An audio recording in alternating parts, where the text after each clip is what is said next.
rakkoon fayyaa akkasii akka tasaa isiniif maatii keessan yoo mudate maal gootu laata? Fayyaan faaya. Fayyaa keessan dheeffachuuf yeroon balleessina.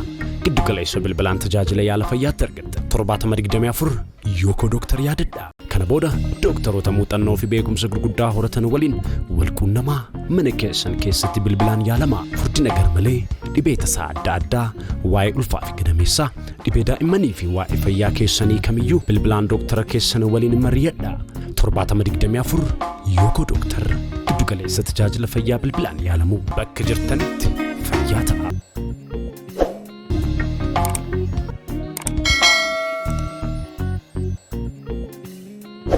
Eenyutu Anesthesia fudhachuu danda'a jedhu baay'ee namoonni gaa mana yaalaa dhufanii akka kanaaf opereeshinii barbaachisaa baqaqsanii yaaluu barbaachisaa kanaaf immoo Anesthesia kennuufii qabna. Anesthesia kana fudhachuudhaaf immoo namni kuni mallatteessuu qaba. Dhibee akkasii fida. Faayidaan isaa kana jennee yeroo namoota gorsinu hin dandeessu sheenoo Anesthesia hin dandeessu sheenoo innoo Anesthesia hin danda'u jedhanii namoonni yaala didanii yeroo gara manaa illee nama dhukkubsate fudhatanii galanii jiran. Egaa eenyutu Anesthesia fudhachuu qaba eenyutu danda'a kan jedhu kan murteessu ogeessa fayyaati. Eenyutu danda'a jedhu walumaa galatti garuu namni kamiyyuu Anesthesia fudhachuu danda'a. Namni lubbuudhaan jiru kamiyyuu Anesthesia fudhachuu danda'a. Maaliif hin dandeessu jedhu kun maaliif dhufe namni erga Anesthesia fudhatee booda miidhaan qaama namaa irratti ga'u yookaan jijjiiramni sirna qaama namaa irratti ga'u adda addadha. Jijjiiramni yookaan miidhaan ga'u kun immoo maal irratti hundaa'a? Haala dhibee nama sanaa irratti hundaa'a. Dhibee wal qabataa yookaan dhibee wal xaxaa namni sun dur qabu irratti hundaa'a jechuun haala fayyaa nama sanaa otoo hin dhukkubsatiin dura ture irratti hundaa'a. Kana jechuun namni sun yoo dhibee onnee qaba ta'e carraa nama Anesthesia kana irratti miidhamu baay'ee ol ka'aa ta'a. Namni dhibee onnee hin qabne immoo akka nama sanaa dhibee isaa carraan isaa ol ka'aa hin ta'u jechuudha. Kun egaa eenyutu Anesthesia fudhachuu danda'a yeroo jennu filannoo qorichootaa fi gosa Anesthesia kennuu barbaannu illee ilaalcha keessa gahuu qabna.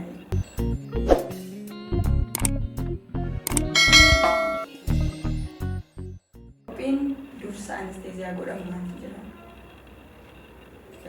Akkuma beekamu namoonni yaaliidhaaf gara mana yaalaa dhufu opereeshiniitu si barbaachisaa opereeshinii godhamuu qabda jedhama.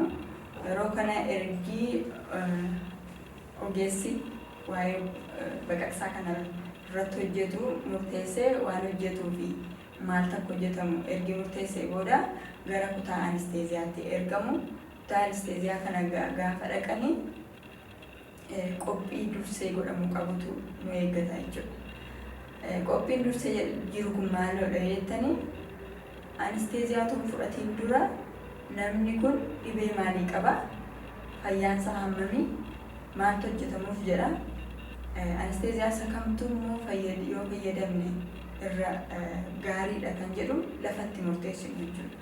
Lafti kun lafatti ogeessi yaala Anesthesia fi dhukkubsataan sun sirriitti waliin haasa'anii dhugaa seenaa fayyaa isaa kanaan dura sirriitti himatee iddootti gosi Anesthesia kennamuuf illee murtaa'uudha jechuudha. Kana eenyutu gochuu qaba? Ogeessa yookaan ispeeshaalistii ta'uu danda'a. Dhimma Anesthesia irratti barumsa barateedha.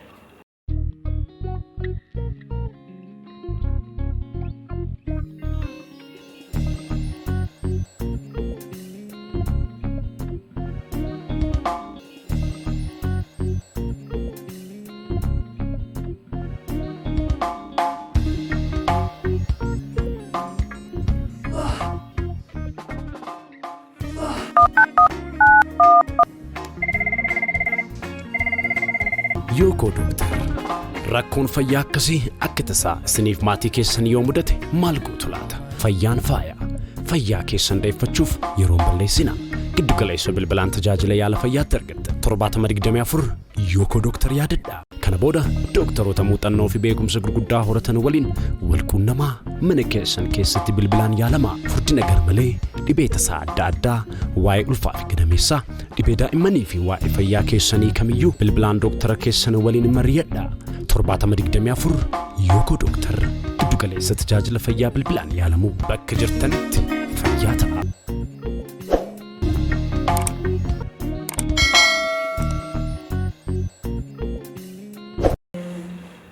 Tokko namoonni wal gaafatu bilbilanii fixeetti opereeshinii dhaabateetti gaafa jedhamu of barteetti of bareeraa jedhamee gaafatama.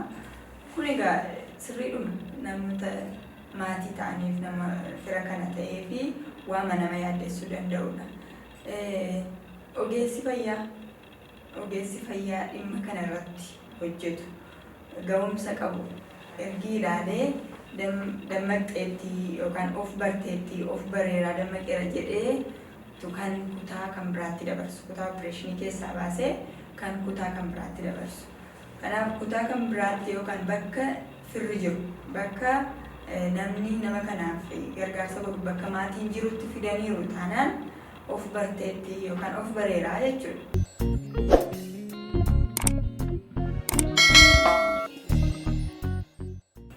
Bakka kanatti maaltu ilaalama yoo jettan dhimma anesteeziyaa wajjin wal qabatee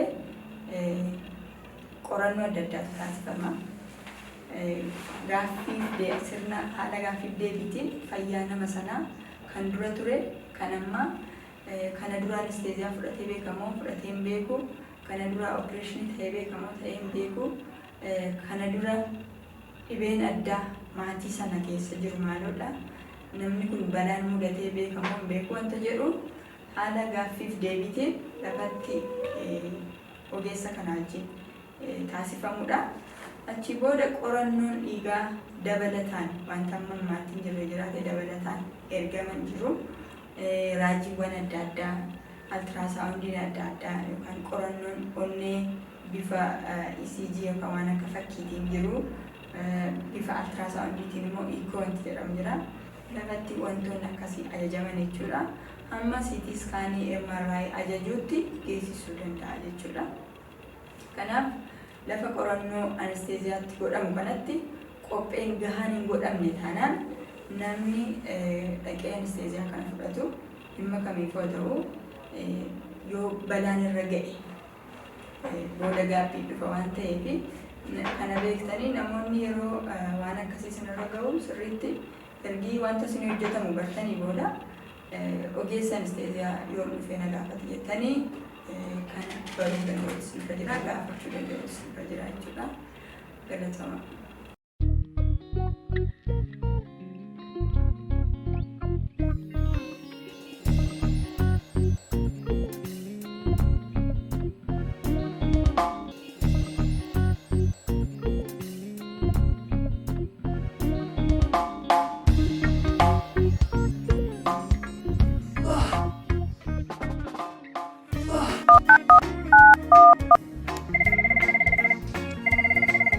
Yookoo dooktar rakkoon fayyaa akkasii akka tasaa isiniif maatii keessan yoo mudate maal gootu laata? Fayyaan faaya.